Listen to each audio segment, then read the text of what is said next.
اللہ وبرکاتہ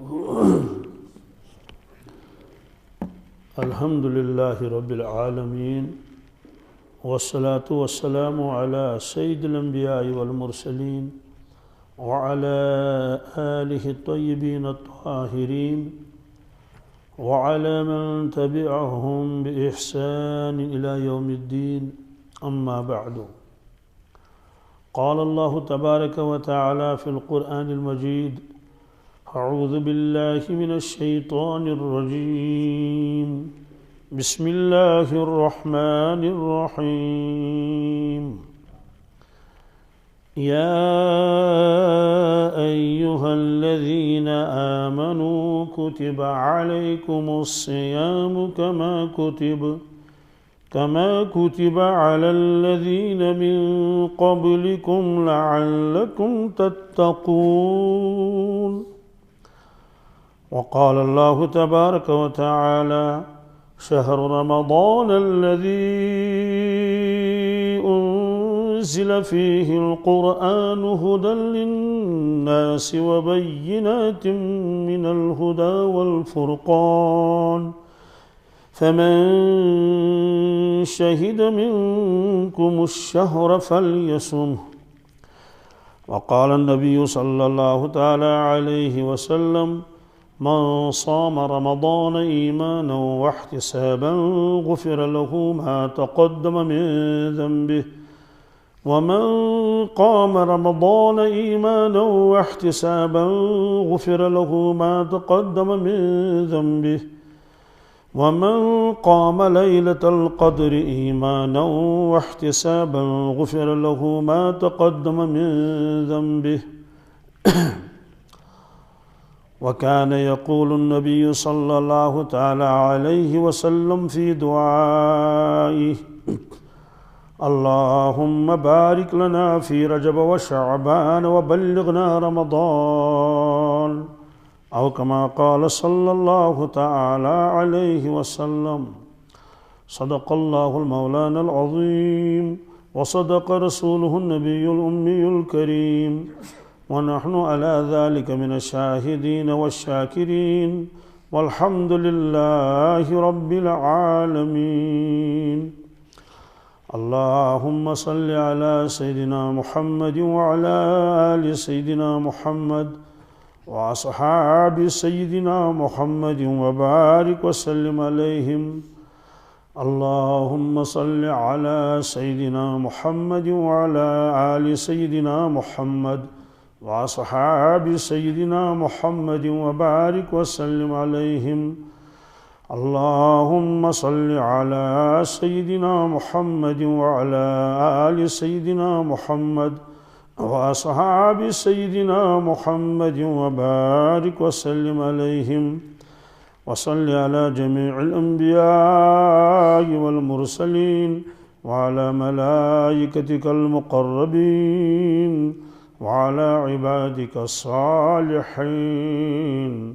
وعلى أهل طاعتك أجمعين وارحمنا معهم برحمتك يا أرحم الراحمين رب اشرح لي صدري ويسر لي أمري واحلل عقدة من لساني يفقهوا قولي رب يسر ولا تعسر ولا تنقص وتمم بالخير وبك نستعين یا فتاح یا فتاح یا فتاح ارشاد فرمایا حضرت رسول اللہ صلی اللہ تعالیٰ علیہ وسلم نے الدعاء مخ العبادہ دعا عبادت کا مغز ہے اور عبادت کی گری ہے اللہ تبارک تعالیٰ نے جیسے حکم فرمایا نماز کا روزوں کا زکوٰۃ کا حج کا قربانی کرنے کا اور دوسرے اعمال کا اسی طرح سے اللہ تعالیٰ نے حکم فرمایا ادعونی استجب لکم لوگوں مجھ سے مانگو اور میں تمہاری دعا قبول فرما لوں گا ممکن ہے کسی شخص کے ذہن میں یہ بات آئے کہ نماز عبادت ہے اللہ کے لیے، روزہ عبادت ہے اللہ کے لیے، اور وہ دعا کے بارے میں یہ سوچے یہ تو میری اپنی حاجتیں ہیں، اپنی ضرورتیں ہیں، کوئی اللہ سے صحت مانگتا ہے، کوئی اللہ سے روزگار مانگتا ہے، کوئی اللہ سے نکاح مانگتا ہے، کوئی اللہ سے اولاد مانگتا ہے، تو یہ عبادت کیسی؟ اس لیے اس غلط فہمی کو دور فرمایا حضرت رسول اللہ صلی اللہ علیہ وسلم نے کہ الدعاء مخ العبادت، دعا صرف عبادت ہی نہیں ہے بلکہ عبادت کی اصل ہے، عبادت کی گری ہے، عبادت کا مغز ہے۔ اب دعاؤں کی 2 قسمیں ہیں، ایک تو ہے کہ جو ضرورت ہو اللہ سے مانگ لو، اس کے لیے کوئی وقت متعین نہیں ہے، صبح مانگو، شام کو مانگو، آدھی رات کو مانگو، یہ الگ مسئلہ ہے کہ کون کون سے اوقات قبولیت کے ہیں، لیکن بہرحال کسی وقت بھی مانگ سکتے ہیں، دل سے بھی مانگ سکتے ہیں، چپکے سے بھی مانگ سکتے ہیں، انفرادی طور بھی مانگ سکتے ہیں، اجتماعی طور بھی مانگ سکتے ہیں، یہ ہے دعاؤں کی ایک قسم۔ ایسی دعائیں بہت مانگی ہیں اللہ کے نبی صلی اللہ علیہ وسلم نے۔ عرفات کے میدان میں آپ نے جہاں آج مسجد نمیرہ ہے وہاں آپ نے ظہر اور عصر کی نماز ایک ساتھ پڑھ لی، اس کے بعد آپ نے وہاں وقوف نہیں فرمایا، بلکہ وقوف کے لیے آپ جبل رحمت کے پاس تشریف لے گئے، وہاں آپ نے وقوف فرمایا، قیام فرمایا، چونکہ اول وقت میں ظہر اور عصر ایک ساتھ پڑھی گئی تھی، سارا دن باقی تھا۔ بہرحال وہاں پہنچے تو وہاں آپ صلی اللہ علیہ وسلم اس کے بعد دعا شروع کر لی، اب کس وقت شروع کی ہوگی تو اللہ تعالیٰ جانتا ہے، لیکن بہرحال ظہر اور عصر کے درمیان آپ نے اور کوئی کام نہیں کیا سوائے اس کے کہ آپ جبل رحمت پر پہنچے۔ اس کے بعد آپ نے دعا مانگنی شروع کر لی، اتنی لمبی دعا کہ سورج اسی کے ساتھ غروب ہو گیا، سورج یا غروب آفتاب تو آپ دعا مانگتے رہے۔ اس کے وجوہات کیا ہیں واللہ اعلم۔ آپ کو یہ معلوم تھا یہ میرا آخری حج ہے، اور آپ صحابہ کرام کو اشارے دیتے تھے، خذوا عنی مناسککم، خذوا عنی مناسککم فانی امرؤ مقبوض، لوگوں مجھ سے حج سیکھو مجھ سے، کیوں؟ اس لیے کہ انی امرؤ مقبوض، مجھے فوراً اٹھا لیا جائے گا، یعنی اللہ تبارک تعالیٰ مجھے واپس بلا لیں گے، اس لیے موقع کو غنیمت جانو۔ آپ نے خود یہ بھی فرمایا صحابہ سے، یہ کون سا میدان ہے؟ عرفات ہے۔ آج تاریخ کیا ہے؟ 9 ذی الحجہ ہے۔ آپ صلی اللہ علیہ وسلم نے فرمایا، اے صحابہ جب آئندہ سال یہ دن آئے گا، یہ تاریخ آئے گی، شاید آپ کی اور میری ملاقات نہیں ہوگی، اس لیے آپ نے بہت دعائیں مانگی امت کے لیے، انسانیت کے لیے، بہت دعائیں۔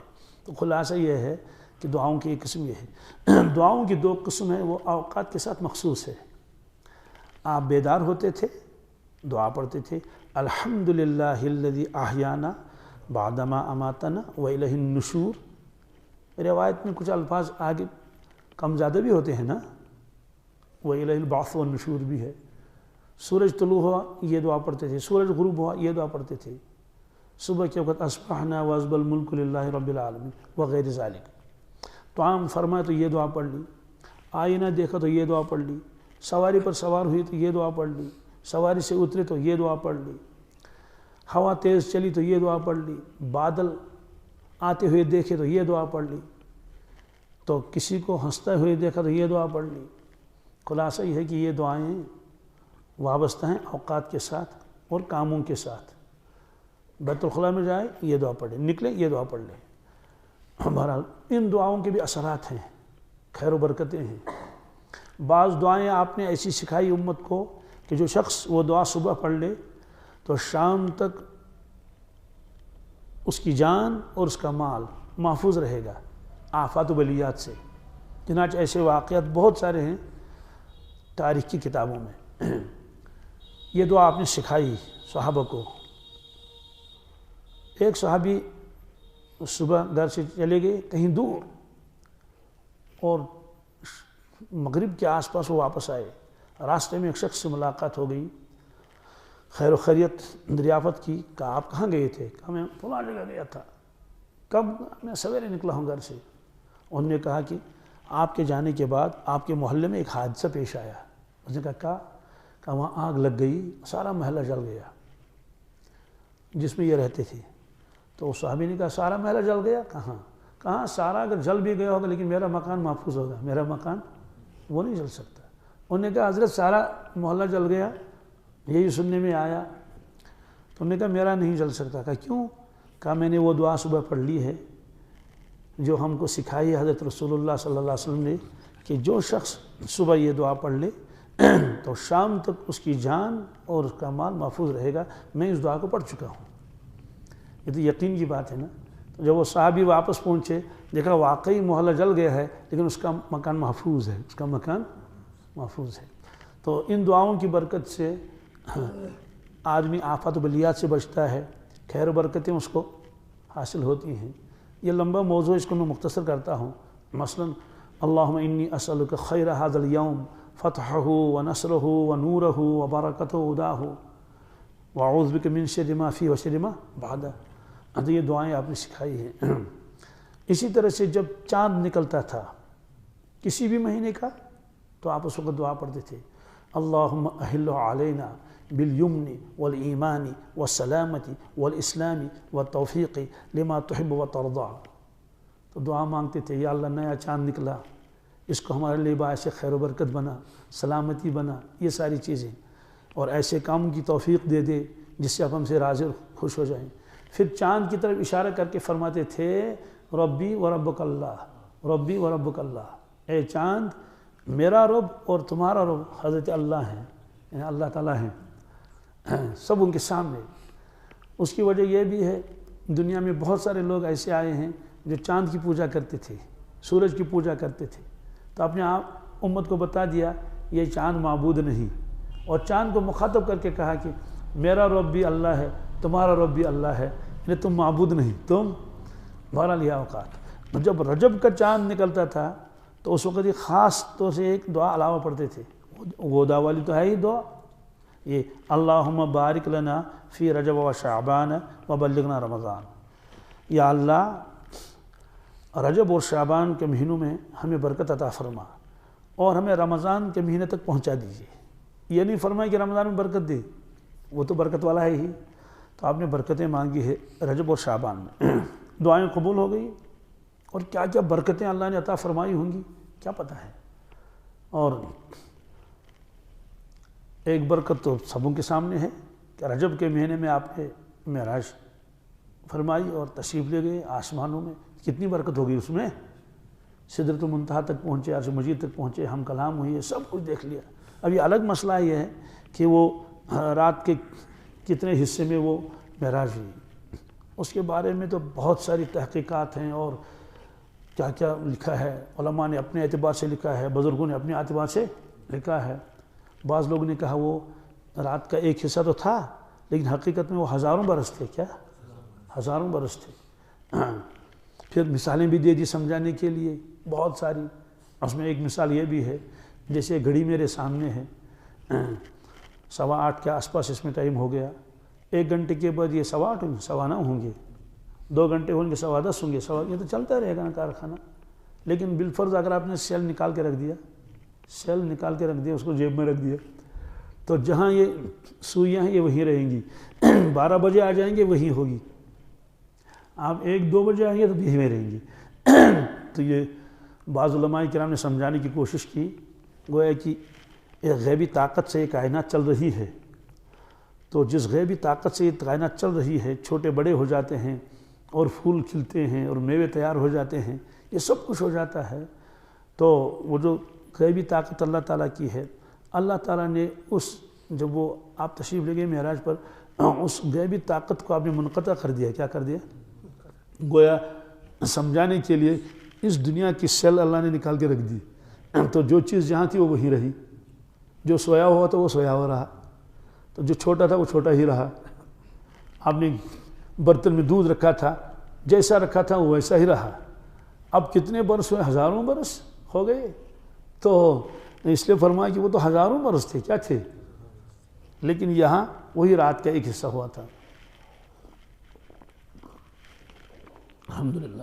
تو حضرت ام ہانی رضی اللہ تعالیٰ عنہ فرماتی ہیں، میں نے رات کو دیکھا سونے کے وقت میں، یعنی عشاء کے بعد، آپ صلی اللہ علیہ وسلم چارپائی پر آرام فرما رہے تھے، صبح کو میں نے دیکھا وہیں تھے، آپ وہیں تھے۔ تو یہ کائنات کا نظام ایسے چلا آیا۔ میرا خلاصہ ہے کہ رجب بھی بابرکت ہو گیا، شعبان بھی بابرکت ہو گیا، اسی لیے آپ صلی اللہ علیہ وسلم شعبان میں کثرت سے روزے رکھتے تھے۔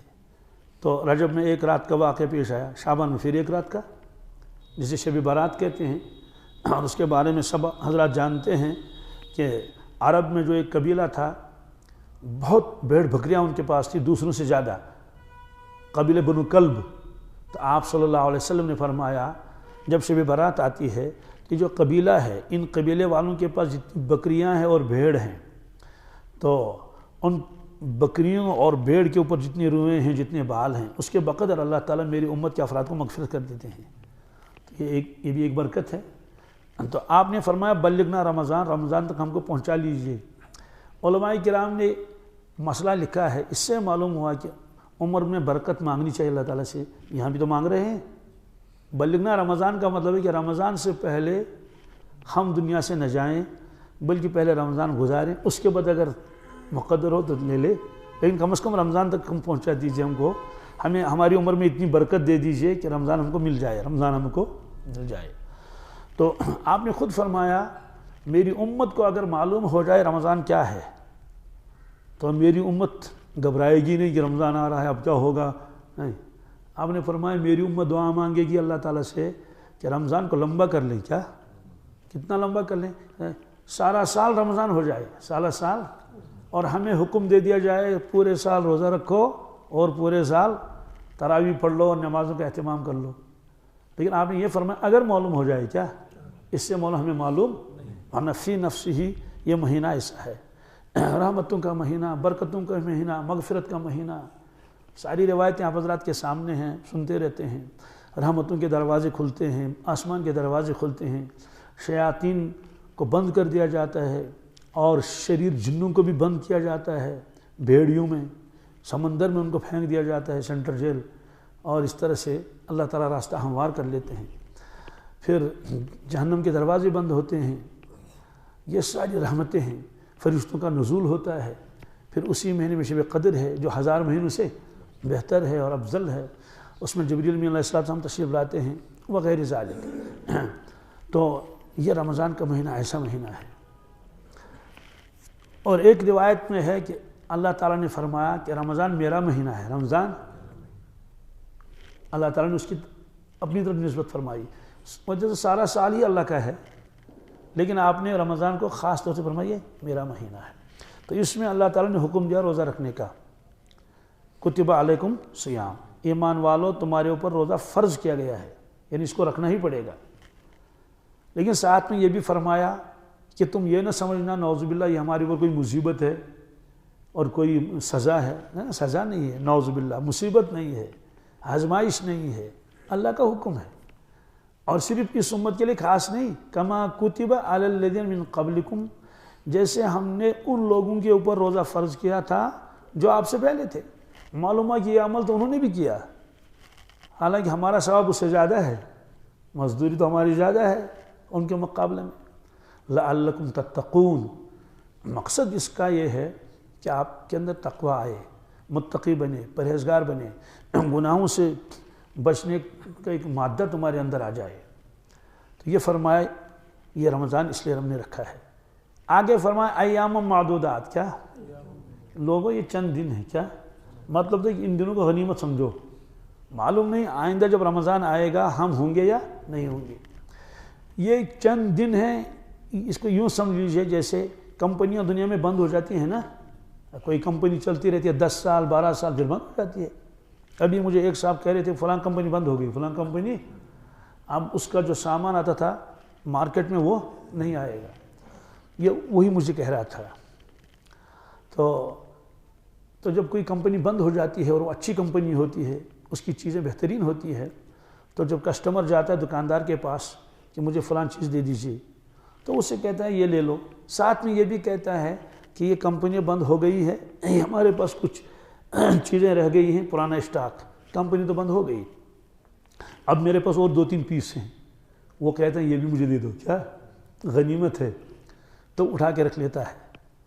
تو اللہ تعالیٰ فرماتے ہیں ایام معدودات، میرے بندو یہ چند دن ہیں گنے چنے، کیا تو مطلب تو یہ کہ ان کو غنیمت جانو، اور ایک دن تو کیا 1 گھنٹہ 1 سیکنڈ بھی ضائع نہ ہونے پائے۔ تو حضرت امام غزالی رحمۃ اللہ تعالی نے فرمایا کہ روزہ جو ہے یہ 3 قسموں کا ہے۔ کس کا؟ یعنی روزے کی 3 قسمیں ہیں بنیادی طور پر، یعنی ویسے تو نفل وغیرہ وہ تو الگ ہے، یعنی 3 قسم کے لوگ ہیں۔ کیا میں نے ایک ہے عوام کا روزہ، کیا عوام کا روزہ تو بس یہ ہے کہ صبح سے شام تک کچھ کھائیں گے نہیں، بس روزہ ہے روزہ، اور بہت زور زبردستی کر کے تراویح پڑھ لیں گے، اور 5 نمازیں تو ویسے پڑھ ہی لیتے ہیں، باقی اوقات میں کبھی غیبت کریں گے، کبھی بدنگاہی ہوگی۔ اور ایک صاحب تو مجھے ملے 1-2 سال پہلے، اس نے کہا عام دنوں میں تو میں 1 فلم دیکھتا ہوں، لیکن رمضان میں دن میں 2 فلمیں دیکھتا ہوں۔ میں نے کہا کیوں؟ کہتے ہیں ٹائم پاس ہو جاتا ہے اسی کے ساتھ، پتہ ہی نہیں چلتا ہے۔ تو ظاہر سی بات ہے یہ روزہ ہی کہاں ہوا ہے نا، وہ تو سمجھا ہی نہیں، اس نے سمجھا پر روزہ اتنا ہے کہ بس کچھ کھاؤں گا پیوں گا نہیں، اور جو روزے کی روح ہے وہ تو حاصل ہی نہیں۔ تو یہ حضرت امام غزالی رحمۃ اللہ نے فرمایا یہ عوام کا روزہ یہی ہے، وہ اسی کو روزہ سمجھتے ہیں، بس کچھ کھا پیوں مت، باقی جو کرنا ہے وہ کر لو۔ اس کے بعد آتے ہیں خصوصی روزہ، خاص لوگوں کا۔ کیا وہ کیا کرتے ہیں؟ وہ روزہ رکھتے ہیں، وہ کہتے ہیں نہیں میری آنکھ کا بھی روزہ ہے، کیا میری کان کا بھی روزہ ہے، میری زبان کا بھی روزہ ہے، میری دل دماغ کا بھی روزہ ہے۔ یہ خواص ہے۔ تیسرا اخص الخواص، کیا اولیاء انبیاء اونچے درجے کے، تو فرمایا کہ ان کا روزہ تو یہ ہے کہ ان کا دل مبارک بھی کسی اور طرف مشغول نہ ہو جائے، کیا گناہ ونا تو وہاں ہے ہی نہیں، لیکن ان کی توجہات بھی سب اللہ کی طرف مرکوز ہو۔ اسی لیے اللہ کے نبی صلی اللہ علیہ وسلم اتنے مشغول ہونے کے باوجود، کائنات میں اتنا مشغول کون ہوگا؟ جن کو سارے کائنات کی ذمہ داری ڈالی ہو وہ مشغول ہوں گے نہیں۔ آپ اعتکاف فرماتے تھے، پورے 10 سال آپ نے اعتکاف فرمایا مدینہ طیبہ میں، مسجد نبوی میں، اور وہ جگہ آج بھی متعین ہے، یعنی معلوم ہے جہاں آپ اعتکاف فرماتے تھے، وہاں ایک پلر آج بھی لگا ہوا ہے، اس میں لکھا ہے حاجی استوانۃ السریر۔ سریر کہتے ہیں چارپائی کو، یعنی یہاں چارپائی بچتی تھی، یہاں بستر لگایا جاتا تھا رسول اللہ صلی اللہ علیہ وسلم کا، آپ یہاں اعتکاف فرماتے تھے۔ تو پھر آپ جو اس کو باندھتے بھی تھے چٹائی وغیرہ سے، ظاہر سی بات ہے وہاں کون آتا؟ صحابہ ہی تو آتے۔ یہ ہے وَتَبَتَّلِ إِلَيْهِ تَبْتِيلًا، پورے مشغول اپنے مولا کی طرف۔ فرمایا یہ ہے خاص الخاص کا روزہ۔ کس کا؟ خاص الخاص کا روزہ۔ تو اصل تو یہ ہے کہ آدمی ہر وقت عبادت میں رہے، کیونکہ اللہ تعالیٰ نے فرمایا وَمَا خَلَقْتُ الْجِنَّ وَالْإِنسَ إِلَّا لِيَعْبُدُونَ، میں نے جنات اور انسان کو صرف اس لیے پیدا فرمایا کہ وہ میری عبادت کرے۔ سوال جنات کا انسان کا تذکرہ کیا، فرشتوں کا تذکرہ ہی نہیں کیا، اور دوسری جو مخلوقات ہے یہ بھی عبادت کرتی ہے اللہ تعالیٰ کی، نمازیں بھی پڑھتے ہیں۔ قرآن پاک میں کُلٌ قَدْ عَلِمَ صَلَاتَهُ وَتَسْبِيحَهُ، ہر مخلوق اللہ کی نماز پڑھتی ہے اور اس کی پاکی بیان کرتی ہے، چاہے گھوڑے ہوں، چاہے گدھے ہوں، چاہے بیل ہوں، چاہے چرندے پرندے، سارے اپنے اپنے اعتبار سے، حتیٰ کہ درخت بھی۔ کیا وَالنَّجْمُ وَالشَّجَرُ يَسْجُدَانِ، نجم وہ درخت جو زمین پر پھیلتے ہیں، جیسے کدو کا درخت ہے اور ایسے خربوزے کا درخت ہے، یہ ساری چیزیں ہیں، تو ان کو نجم کہتے ہیں۔ شجر کہتے ہیں جو تنوں پر کھڑے رہتے ہیں، چاہے آم کا درخت ہو، سیب کا درخت ہو، اخروٹ کا درخت ہو، یا جو بے پھل ہو، کوئی بھی درخت ہو، کیکر ہو، کچھ ہو، سفیدہ ہو، چید ہو، یہ سارے یہ بھی درخت سجدے کرتے ہیں، یہ بھی سجدے کرتے ہیں، یہ بھی عبادت، یہ لیکن صرف تذکرہ کے انسان اور جنات کا۔ اس کی وجہ یہ ہے محشر کے میدان میں جو حساب لگے گا وہ لگے گا جنات اور انسان کا۔ کس کا؟ جانوروں کا بھی لگے گا تو مختصر ہوگا۔ جانوروں کا حساب کیا ہوگا؟ جانوروں کا حساب یہ ہوگا کہ ظلم کا حساب۔ کیا؟ کس جانور نے کس جانور پر ظلم کیا ہے، بس ظلم کا حساب ہوگا، اس کے علاوہ بس کونو ترابا، آواز آئے گی مٹی ہو جاؤ، تو سارے جانوروں کی مٹی ہو جائے گی، ختم۔ انسانوں کا حساب لگے گا، اب ان کے لیے جنت اور جہنم کے فیصلے ہوں گے۔ اس سے تذکرہ کیا انسان اور جنات کا، ورنہ فرشتے ہم سے زیادہ عبادت کرتے ہیں، کرتے نہیں کرتے؟ سوال ہے کہ فرشتوں کا تذکرہ کیوں نہیں کیا؟ ان کے لیے عبادت کرنا آسان ہے۔ آسان کیوں ہے؟ آسان اس لیے کہ ان کے اندر صرف عبادت کا مادہ رکھا ہوا ہے، وہ نافرمانی نہیں کر سکتے، گناہ نہیں کر سکتے، ان کے یہاں اہل عیال نہیں ہے اور دنیا کی یہ ساری چیزیں نہیں ہیں، یہ مشقتیں نہیں ہیں، یہ چیزیں انسان کے اندر ہیں۔ تو ادھر سے انسان کے اندر جذبات بھی ہیں اور دوسری چیزیں بھی ہیں، ضرورتیں بھی لگی ہوئی ہیں۔ فرمایا کرو عبادت کرو۔ تو اب تو یہ ہونا چاہیے کہ 24 گھنٹے مسجد میں رہے یا خواتین 24 گھنٹے اپنے گھروں میں سجدے میں رہیں، اللہ کے سامنے اور تسبیحات کرتے رہیں۔ ہاں اصل تو یہی ہے، اصل تو، لیکن چونکہ ضرورتیں لگی ہوئی ہیں، روٹی کپڑا اور مکان ہے، تو اس کی اجازت ہے، اس کی اجازت ہے۔ ہاں آپ کر سکتے ہیں ایسا، جاؤ تھوڑا کما لو پھر آؤ، کھانا کھا لو پھر آؤ۔ تو بزرگان دین علماء کرام فرماتے ہیں لیکن ہوا ایسا جن چیزوں کی صرف اجازت تھی، کیا دکان کھولو اور بعد میں جاؤ، یہ ساری، تو لوگ اس میں اتنے مشغول ہو گئے کہ اسی کے رہ گئے، اسی کے اللہ تعالیٰ کو بھول گئے۔ تو کاروبار میں اتنے لگے وہ مقصد بن گیا، کھیتی میں اتنے مشغول ہو گئے وہ مقصد بن گیا۔ پھر میں جب دیکھا اوف ہو، یہ انسان تو مشغول ہو گیا چیزوں میں۔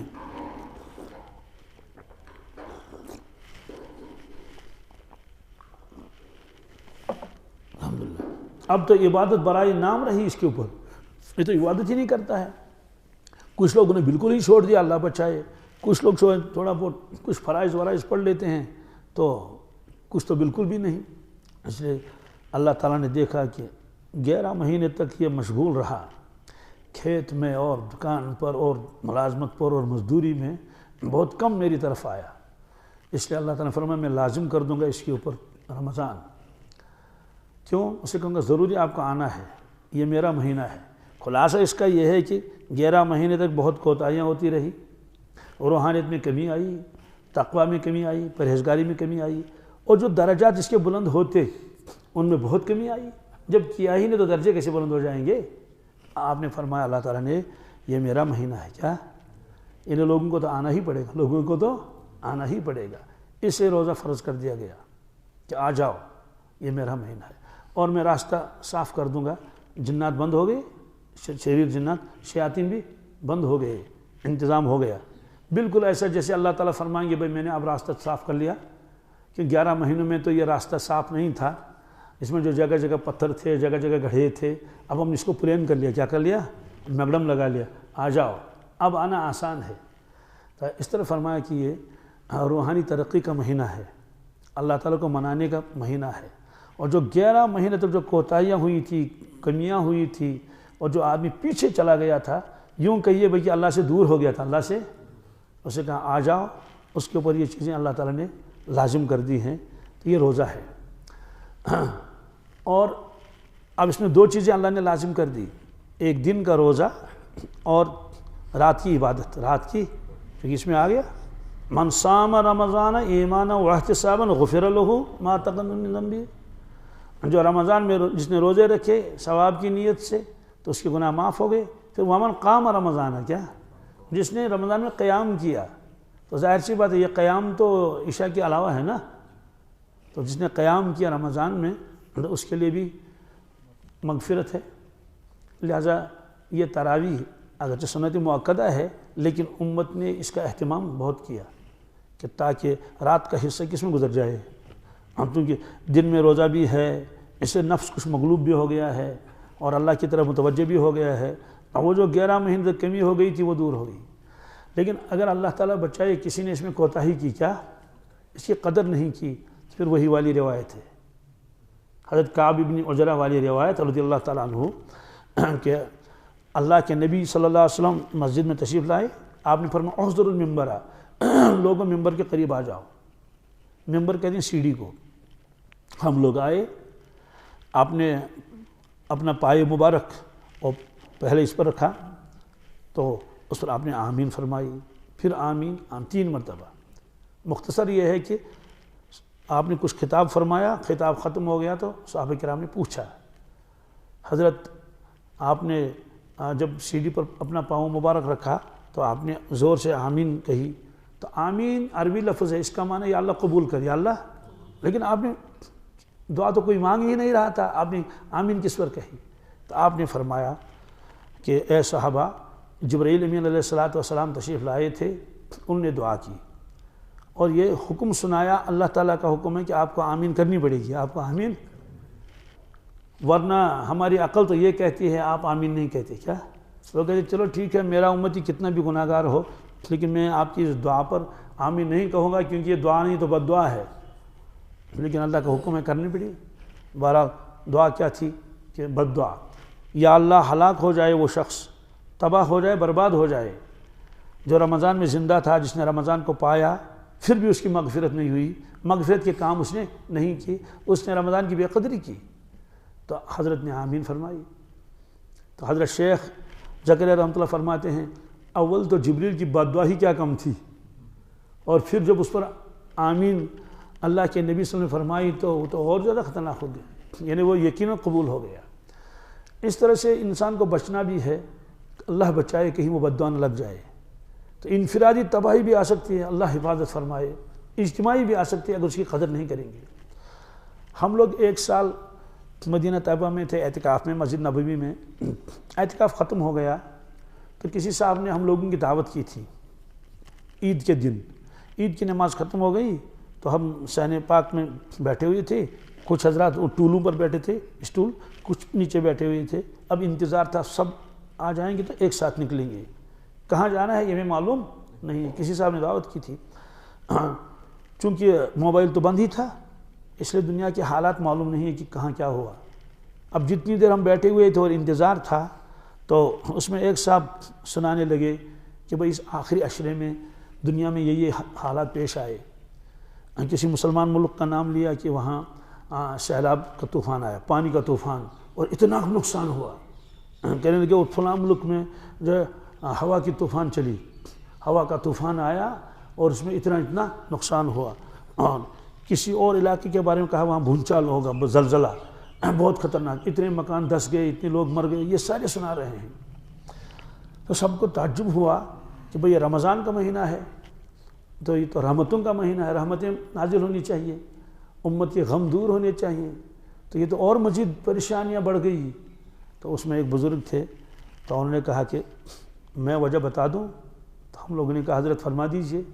انہوں نے کہا یہ جو رمضان میں ہی اور بالکل آخر عشرے میں یہ حالات پیش آئے، زلزلے اور طوفان اور ہوائیں اور یہ سیلاب، فرمایا کہ یہ جبریل کی بد دعا کا اثر ہے. کیا یہ جبریل کی بد دعا کا؟ کیوں؟ کہا کہ امت نے رمضان کی قدر نہیں کی، ہوٹل کھلے تھے اور لوگ بالکل بے خوف تھے، نمازیں قضا ہو گئی، تراویحیں چھوڑ دی، تلاوت نہیں کی.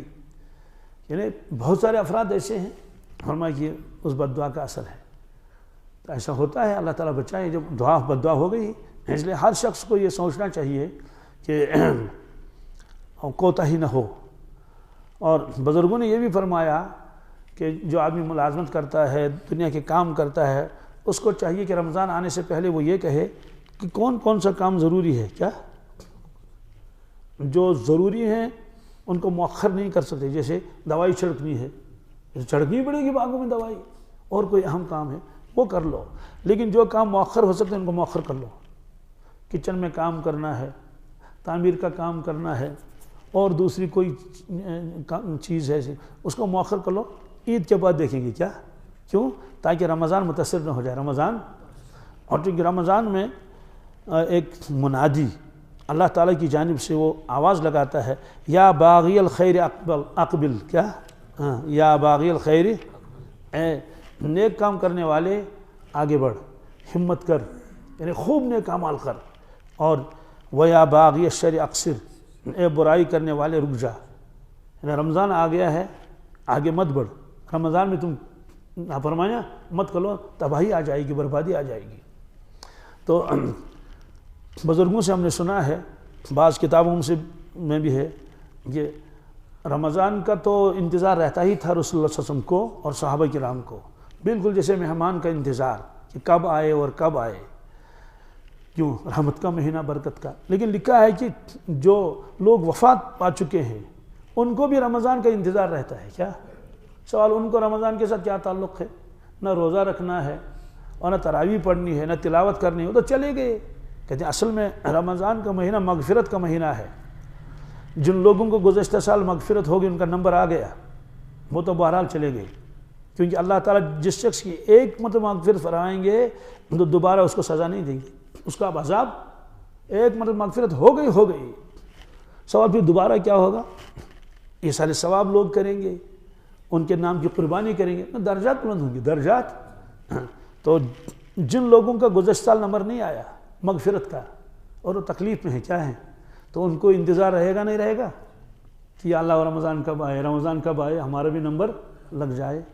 تو بہرحال یہ ایسا مہینہ ہے، اس لیے اس مہینے میں کیا کرنا چاہیے کہ ایک ٹائم ٹیبل بنانا چاہیے کہ کوئی وقت ضائع نہ ہو، اور اس کو فرمایا یہ قرآن پاک کا مہینہ ہے، کیا شہر رمضان الذی انزل فیہ القرآن۔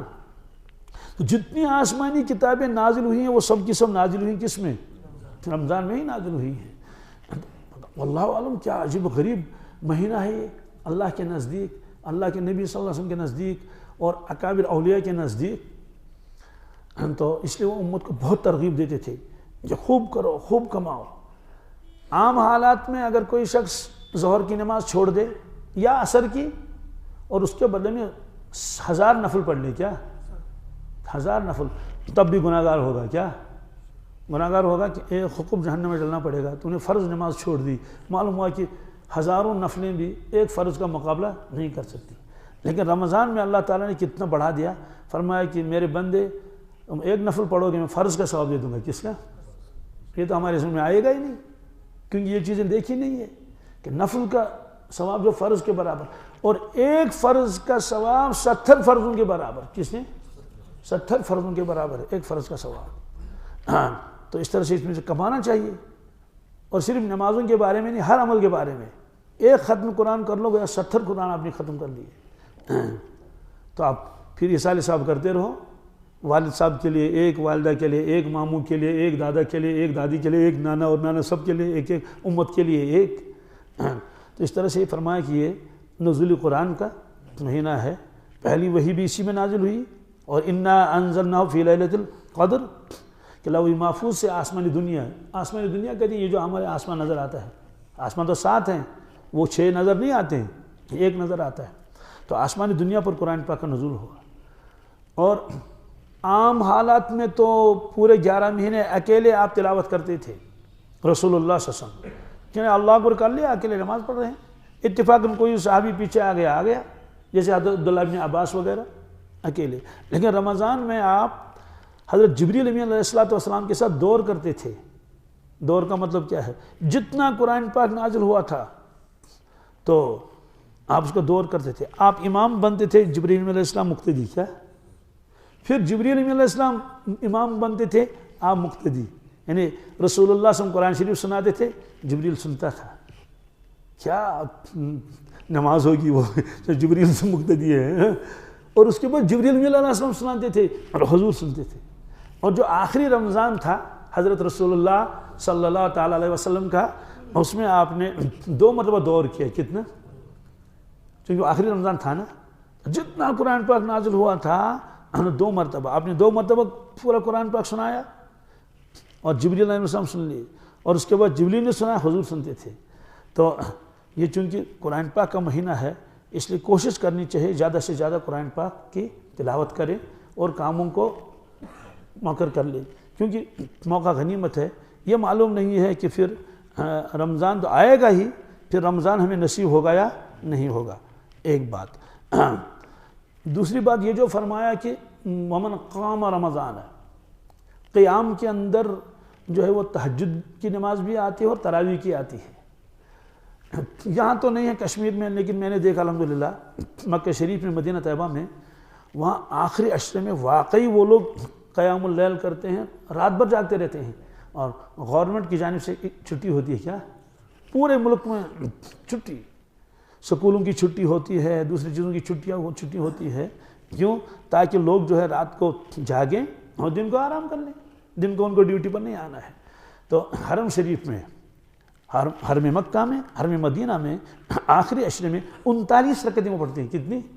یہ طے بالکل 100%، 99.5 نہیں، کیونکہ اللہ کی توفیق سے میں نے بھی کئی مرتبہ وہ نمازیں پڑھی ہیں۔ عام دنوں میں تو 29 رکعتیں، جیسے ہم لوگ یہاں پڑھتے ہیں 20 تراویح اور اس کے بعد عشاء کی 9 سنت کے سمیت. لیکن آخری عشرے میں عشاء کی نماز ہو گئی 4 رکعتیں، اس کے بعد 2 رکعتیں سنت، اور اس کے بعد 20 رکعتیں تراویح. امام تو بدلتے رہتے ہیں، 10 رکعت کے بعد دوسرا امام آتا ہے، کیونکہ تھکاوٹ بھی ہوتی ہوگی، یا وہاں اصول ہے کہ سب اماموں کو موقع بھی دینا ہے، ایک ہی امام نہیں. آج 2 امام نے سنائی کر، دوسرے 2 آئیں گے، پرسوں کو دوسرے آئیں گے. تو اس کے بعد چھٹی، جاؤ کہاں جانا ہے، تھوڑا سا ریسٹ کر لو، تازہ وضو کر کے آ جاؤ. تو ہم لوگ جو اس میں کھجوریں کھاتے ہیں، کوئی چائے لاتا ہے تو کچھ چائے پی لیتے ہیں، کسی کو وضو کا تقاضا، وضو کرنے گئے، پھر اس کے بعد واپس آئے. پھر اس کے بعد واپس آنے کے بعد ہم تو حسب موسم کہ رات کتنی لمبی ہے چھوٹی ہے، اسی اعتبار سے رات 1 بج جائے گا، 1:15 بج جائے گا تو پھر اعلان ہوگا. اعلان نہیں ہوتا، یہ پہلے سے اعلان ہوتا ہے کہ اتنے بجے قیام اللیل، پھر جماعت کھڑی ہوگی کیا جی. لیکن وہ نماز بہت عجیب ہے. ایک تو اس میں وہ تراویح کے مقابلے میں بہت آہستہ پڑھتے ہیں کیا، چونکہ قرآن پاک پڑھنے کے رفتار کے اعتبار سے 3 درجے ہیں نا، ترتیل، تدویر اور حدر. ترتیل کہتے ہیں بہت آہستہ پڑھنا، جیسے جلسوں میں پڑھتے ہیں، قاری صاحب بہت دیر لگاتا ہے، والتین والزیتون کھینچ کھانچ کے پڑھتا ہے، تو یہ اس کو کہتے ہیں ترتیل. دوسرا تدویر، کیا عام نمازوں میں تدویر پڑھی جاتی ہے، جیسے عشاء کی نماز، مغرب کی. اور تراویح میں حدر، کیا حدر کے معنی ہلکا تیز، جیسے کہ حروف نہ کٹیں. یہ تو تراویح میں تو وہ لوگ حدر پڑھتے ہیں، لیکن صلاۃ اللیل اور قیام اللیل میں وہ لوگ تدویر پڑھتے ہیں، کیا جیسے ایسا لگتا ہے فجر کی نماز پڑھا رہا ہے. اس کے بعد جو رکوع کر لیتے ہیں نا، ایسا رکوع فرض نماز میں بھی نہیں کرتے. اتنا لمبا رکوع، آدمی سوچتا ہے کہ امام صاحب بھول گئے کیا، یہ سمیع اللہ لمن حمدہ کرتے ہی نہیں. تو بہت لمبا رکوع، سجدہ بھی ایسا ہی، کیا اس لیے لوگوں نے رومال رکھے ہوتے ہیں، کیونکہ سجدے میں سانس بھی لینی پڑتی ہے نا، تو کب تک سانس ایک سانس سے کام چلے گا. تو لمبی نماز، اللہ لمبی نماز، 10 رکعتیں کتنی، اس میں 1 پارہ پڑھتے ہیں. تراویح والا پارہ الگ ہے اور قیام اللیل والا پارہ الگ ہے. اس کے بعد وطر، 3 رکعتیں وطر پڑھتے ہیں، 2 سلاموں کے ساتھ، کیا کبھی 1 سلام کے ساتھ. تو آخر میں تو اس میں چونکہ وہ دعا بھی کر لیتے ہیں. اب امام صاحب کو جیسے شرح صدر ہوگا، وہ 20 منٹ بھی لگا سکتا ہے، آدھا گھنٹہ بھی لگا سکتا ہے، 15 منٹ بھی لگا سکتا ہے. بہرحال وطر کی نماز ختم ہو گئی، قیام اللیل ختم ہو گیا. گھڑی کو دیکھا کہ سحری کا وقت ہو گیا، سحری کا وقت، چلو سحری کر لو. تو لوگ جاتے ہیں اور سحری کر لیتے ہیں، تو ساری رات اسی میں گزر جاتی ہے. تو آپ نے ومن قام رمضان، جس نے رمضان میں قیام کیا. اور آخری عشرے کے بارے میں تو وہ روایت بہت مشہور ہے.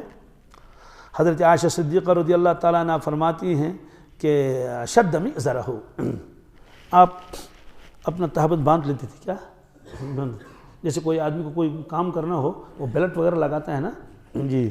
تو وہ فرمایا کہ وَأَيْقَظَ أَهْلَهُ، کیا اپنے اہل عیال کو بیدار رکھتے تھے کہ یہ رمضان ہے اور آخری عشرہ ہے، آرام نہ کریں. کیوں؟ اصل میں تلاش تھی لیلۃ القدر کی. کس کی؟ لیلۃ القدر کی. تو بہرحال انشاءاللہ ہم لوگ بھی یہ نیت کریں کہ رمضان کو خوب وصول کریں. تو آنکھوں کا بھی روزہ رکھیں، زبان کا بھی روزہ رکھیں، تذکرہ ہی نہیں کسی کا. اور کوشش کریں اعتکاف کی بھی. کیوں؟ زندگی پر بھروسہ نہیں. ایک آدمی کا انتقال ہو گیا، یہ فرضی مثال ہے کیا، لیکن عملاً ایسا بھی ہوا، فرضی مثال ہے. وہ نماز بھی خوب پڑھی ہیں، روزے بھی رکھے ہیں، زکوٰۃ بھی دی ہے، عمرہ بھی کیا، حج بھی کیا، قربانی بھی کرتے تھے، چلا گیا دنیا سے. ہاں بالکل سارے اعمال کیے. اب جو کھانا تھا اس کا اعتکاف کا، اس میں تو کراس لگا ہوا ہے، کیا کتنا افسوس ہوگا، افسوس کی بات. تو اس سے فرشتے کہیں گے اللہ کے بندے کیا تم زیادہ مشغول تھے رسول اللہ صلی اللہ علیہ وسلم کے مقابلے میں؟ نعوذ باللہ من ذالک. آپ نے تو 10 سال مکمل اعتکاف فرمایا، بلکہ 1 سال آپ نے 20 دن کا اعتکاف فرمایا، 1 سال میں آپ نے مکمل مہینے کا اعتکاف فرمایا. حضرت شاہ عبد القادر صاحب رائے پوری رحمۃ اللہ 29 شعبان کو مسافہ کرتے تھے لوگوں سے. کہتے ہیں کہ بھائی زندگی رہی عید کے بعد ملاقات کریں. کہاں؟ کہتے بھائی رمضان تو میں نے اپنے لیے رکھا ہے، رمضان میں. حالانکہ وہ تو اور سال بھر تو دینی کام کم کرتے تھے، پڑھانا اور مریدوں کی اصلاح کرنا اور خطوط کے جواب لکھنا. اب خطوط تو آتے رہتے تھے. حضرت نے فرمایا تھیلے میں بھر کے رکھو، کیا اور عید کے بعد دیکھیں گے کس کا خط ہے اس کا جواب لکھیں گے۔ بالکل ایسا ہے کہ اب تو میں ہوں اور شغل یاد دو، سارے جھگڑوں سے فراغت ہو گئی۔ جھگڑوں سے مراد ہے دنیا کے دھندے۔ تو حضرت شاہ عبد القادر صاحب فرماتے تھے جاؤ رمضان ختم ہو جائے گا تب ملاقات کر لینا۔ ایسے اکابر کے بہت سارے واقعات ہیں۔ حضرت شیخ زکریا رحمۃ اللہ کے بھی واقعہ لکھا ہے، کوئی بچپن کا دوست سے ملنے آیا، حضرت تلاوت کرتے، صرف سلام کلام ہوا، السلام علیکم وعلیکم السلام، بس اس کے بعد شیخ تلاوت میں مشغول ہو گئے۔ عصر کی نماز ہو گئی کیا، تو وہ آیا، اب شاید شیخ میرے پاس بیٹھیں گے، وہ ایک آدھ گھنٹہ پرانی باتیں سنائیں گے، کیا کیا کریں گے۔ دیکھا کہ شیخ پھر قرآن پاک مشغول ہو گئے، کیونکہ شیخ جب تک طاقت تھی خود قرآن پاک سناتے تھے تراویح میں، اور ایک سپارے کو 20 مرتبہ پڑھتے تھے۔ کیا ایک سپارے کو 20 مرتبہ پڑھتے تھے تب سناتے تھے۔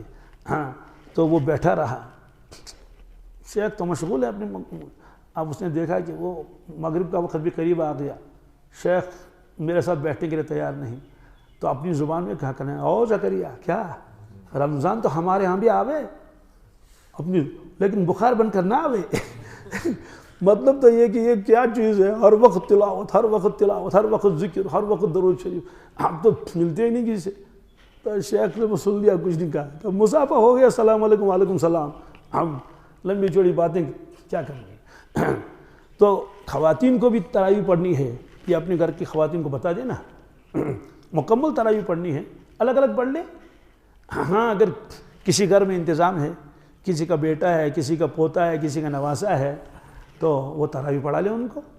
عشاء کی نماز مسجد میں پڑھ کے جائے گا وہ، تاکہ مسجد کی جماعت بھی نہ چھوٹے، اور جا کے ان خواتین کو پھر وہ تراویح پڑھا لے۔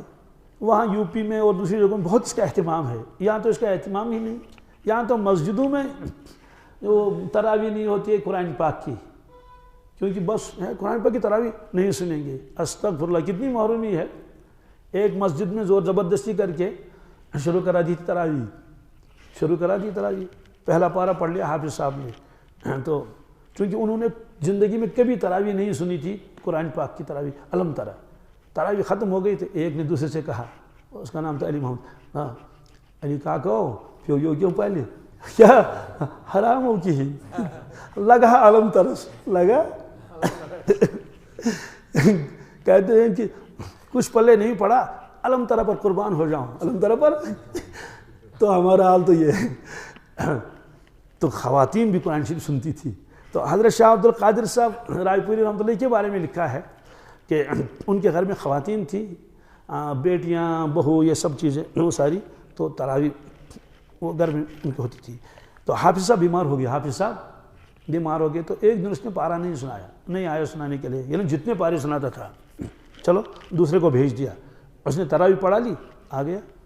اب سحری کے وقت حضرت شاہ عبد القادر صاحب علیہ الرحمہ گھر تشریف لے گئے سحری کھانے کے لیے۔ خواتین نے شکایت کی، کیا شکایت؟ خواتین نے شکایت کی کہ حضرت آج آپ نے کس حافظ کو یہاں بھیجا تھا؟ کہا کیوں؟ کہا اس نے تو ہماری تراویح خراب کر دی۔ کہا کیوں، کیا ہوا؟ تراویح خراب کیسے کر دی؟ کہا 4 پارے سنا کے بھاگ گیا، صرف 4 پارے پڑھ سنا کے بھاگ گیا، یعنی اس کو کیا جلدی تھی۔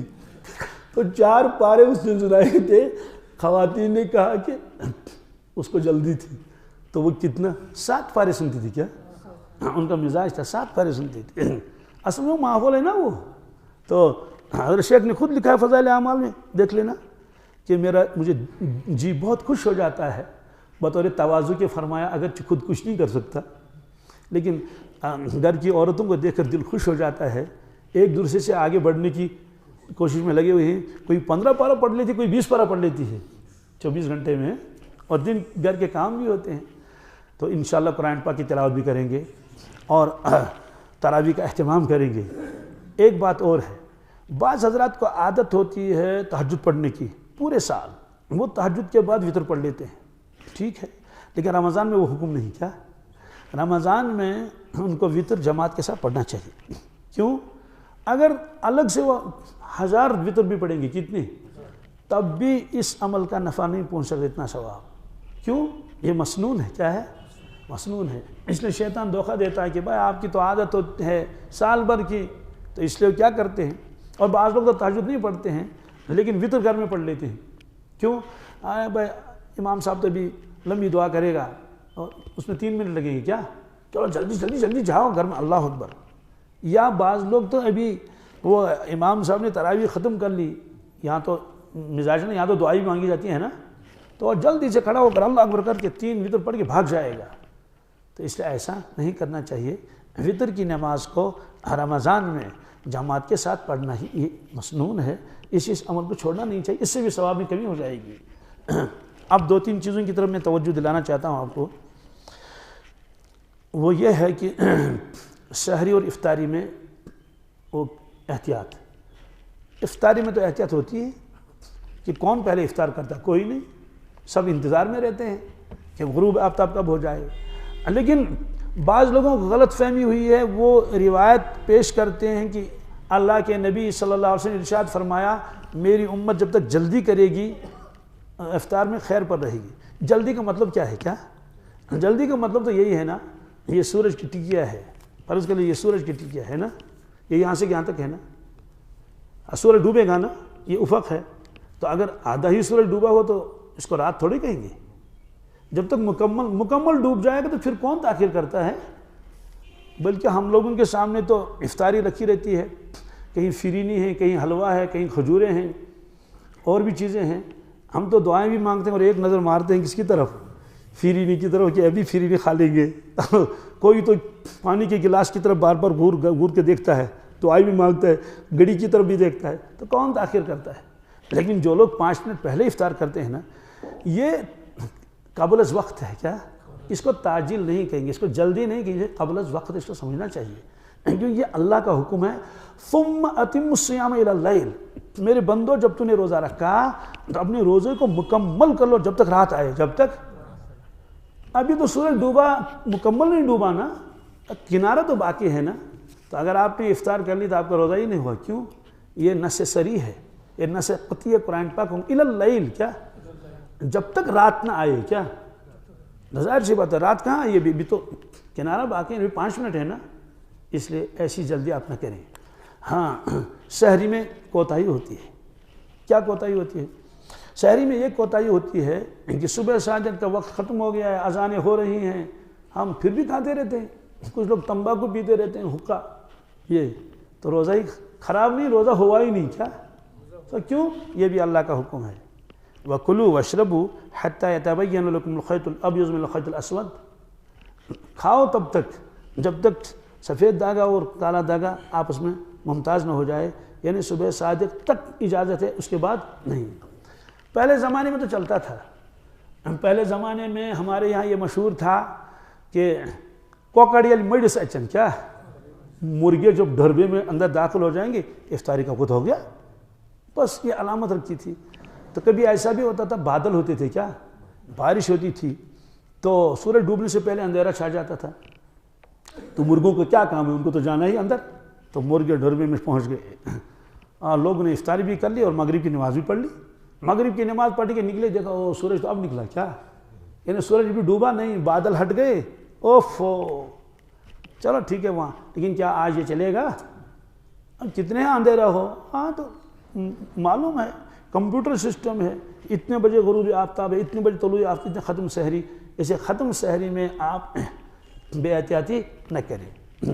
ایک اور اہم مسئلہ ہے، وہ مسئلہ یہ ہے کہ ایک شخص نے ایک شہر میں سحری کھائی، وہ دوسرے شہر میں جا رہا ہے کسی کام کے لیے، ایسا ہوا اور ہوتا بھی ہے۔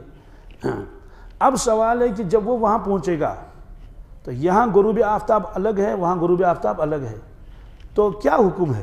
انتظار کرنا پڑے گا؟ کرنا پڑے گا۔ مثلا دہلی میں 6:57 پر غروب آفتاب ہے آخری رمضان میں، کیا یعنی 7 سے پہلے۔ کوئی دلی والا کوئی کشمیر آ جائے گا، وہ کہے گا جناب چونکہ میں دلی کا رہنے والا ہوں، ہمارے یہاں 7 بجے افطار ہے، میں افطار کروں گا۔ اللہ کے بندے ابھی تو سورج ڈوبا ہی نہیں، کیونکہ یہاں آخری جو میں نے اس کو دیکھا کیلنڈر پر 7:18 پر غروب آفتاب ہے، جو آخری رمضان ہے، کیا ہے 7 تو اس کو انتظار کرنا پڑے گا نہیں پڑے؟ کیا خیال ہے؟ یہ مسئلہ میں اس لیے آپ حضرات کے سامنے عرض کر رہا ہوں، ہم لوگ رمضان میں جاتے ہیں عمرے کے لیے، کس کے لیے؟ لمبا سفر ہے نا، اولاً تو یہ ہے کہ روزہ نہ رکھے، اجازت ہے، کیا اجازت ہے نا، بس سفر میں جانا ہے نہ رکھے روزہ، پیاس لگے گی، بھوک لگے گی. لیکن جن لوگوں نے روزہ رکھا ان کو تو انتظار کرنا پڑے گا جب تک سورج ڈوبے نہیں، اور سورج ڈوبے گا ہمارے یہاں سے 2.5 گھنٹے کے بعد. کیا تو جہاز میں کیا ہوتا ہے، جہاز والوں کو کھانا دینا ہوتا ہے. اس پر مجھے بحثیں بھی ہوئی کئی مرتبہ جہاز میں. لوگوں کو میں نے سمجھایا اللہ کے بندو کیا کر رہے ہو، تم تو روزے سے ہو. میرے بغل میں ایک بیٹھا ہوا تھا وہ کھا رہا. میں نے کہا خدا کے بندے سورج دیکھو ابھی 2.5 گھنٹے ہیں. کتنے؟ کہنے لگا ہم تو انڈیا کے ہیں. ٹھیک ہے انڈیا کے ہیں لیکن اس وقت ہم انڈیا میں نہیں ہیں نا. میں نے کہا ٹھیک ہے پھر مغرب کی نماز پڑھ لو. کیا جب آپ انڈیا کے ہیں مغرب کی نماز پڑھ لو، جب افطاری تو مغرب کی نماز پڑھ لی. تو اس کا کوئی جواب اس نے نہیں دیا. تو میں یہ بات عوام کے سامنے لانا چاہتا ہوں کہ الحمدللہ اس سال بھی رمضان میں پتہ نہیں کتنے حضرات عمرے کے لیے جائیں گے. تو ان کی خدمت میں گزارش ہے اگر ان کا تحمل نہیں ہے تو روزہ نہ رکھیں. روزہ اجازت ہے، سفر لمبا ہے. لیکن جن لوگوں نے روزہ رکھا ان کے لیے جائز نہیں ہے کہ وہ ہندوستان کے ٹائم کے اعتبار سے افطار کر لیں، کیونکہ اس وقت جو ہے وہ عرب کے حدود میں جہاز داخل ہوتا ہے. ایک مرتبہ ہمارا ایک قافلہ گیا افریقہ کا، تو ساتھیوں نے بتایا کہ بمبئی سے نکلے وہ. بمبئی کے ٹائم میں اور افریقہ ٹائم 3 گھنٹے کا فرق ہے. کیا یعنی وہاں 3 گھنٹے بعد میں ہوگا. تو رات کے 10 بج گئے. کیا ابھی افطاری نہیں. ظاہر سی بات ثم اتموا الصیام الی اللیل. آدمی جہاں جائے گا وہاں. اچھا ایک آدمی کشمیر میں رہتا ہے. کس میں؟ وہ چلا گیا دلی. تو یہاں 7:18 پر غروب آفتاب ہے. اس کا اپنا میقات جیب میں ہے، وہ افطاری نہیں کر رہا ہے. دلی والوں نے کہا اللہ کے بندے آفتاب غروب ہو گیا. وہ کہ نہیں چونکہ میں کشمیر کا ہوں. کشمیر کی ہو، جب کشمیر میں ہوگے تو 7:18 انتظار کرنا. یہ تو دلی ہے، یہاں 6:57 پر غروب آفتاب ہے. وہ کہیں نہیں صاحب جب تک کشمیر کا وقت نہیں آئے گا تب تک نہیں. اسے کہا رہنے دو، نہ تو افطاری کی نہ تو مغرب کی نماز پڑھ لی. وہ لوگ مغرب کی نماز پڑھ کے آئے گا. 21 منٹ کا فرق ہے نا. تو یہ مسئلہ میں نے اس لیے عرض کیا کہ ایسی غلطی نہ کریں. آپ حضرات میں بھی جن کو عمرے میں جانا ہو تو 2 چیزیں ہیں، یا تو روزہ نہ رکھیں پھر تو مسئلہ ہی نہیں. اگر روزہ رکھیں کیا جب تک سورج ڈوبے گا نہیں تب تک آپ کو افطار کرنے کی اجازت نہیں ہے. تو بہرحال ہاں سحری کا بھی یہی مسئلہ ہے. جو آدمی جہاں ہو تو اسی کے اعتبار سے سحری کر لے گا. تو ایک تو اب کیا کیا ہم نے، ایک تو انشاءاللہ ہم رمضان میں تو ایک تو روزوں کا خاص اہتمام کریں گے اور اپنے آپ کو بچانے کی کوشش کریں گے. وہ عوام والا روزہ نہیں کہ دن میں 2 پکچر دیکھتا تھا، وہ والا نہیں، بلکہ آنکھ کا روزہ، کان کا روزہ، زبان کا روزہ، دل و دماغ کا روزہ. اور اصل میں اس کو وصول کرنا ہے. کس کو وصول کرنا ہے؟ کیوں؟ یہ میرا مہینہ ہے، یہ سیزن ہے یہ. اور وہ روایت ہے کہ برباد تباہ ہو جائے کہ جس نے رمضان کی قدر نہیں کی. تو تلاوت کا بھی اہتمام کریں گے، تسبیحات کا اہتمام کریں گے اور زیادہ کام نہیں کریں گے. جو کام مؤخر ہو سکتے ہیں ان کو مؤخر کریں گے، جو زیادہ مجبوری وہ کر لیں گے. پھر آخر میں اعتکاف کا بھی اس کی کوشش کریں گے تاکہ شب قدر بھی حاصل ہو جائے. تو آئندہ سال تو آئے گا رمضان، لیکن یہ معلوم نہیں ہوں گے یا نہیں ہوں گے. بہرحال یہ جتنی باتیں میرے ذہن میں آئی، ممکن ہے اور باتیں بھی ہیں بہت، وہ بعد میں بھی یاد آ سکتی ہیں، لیکن فی الحال اتنا یہ ہے کہ 3 کام کریں گے ہم.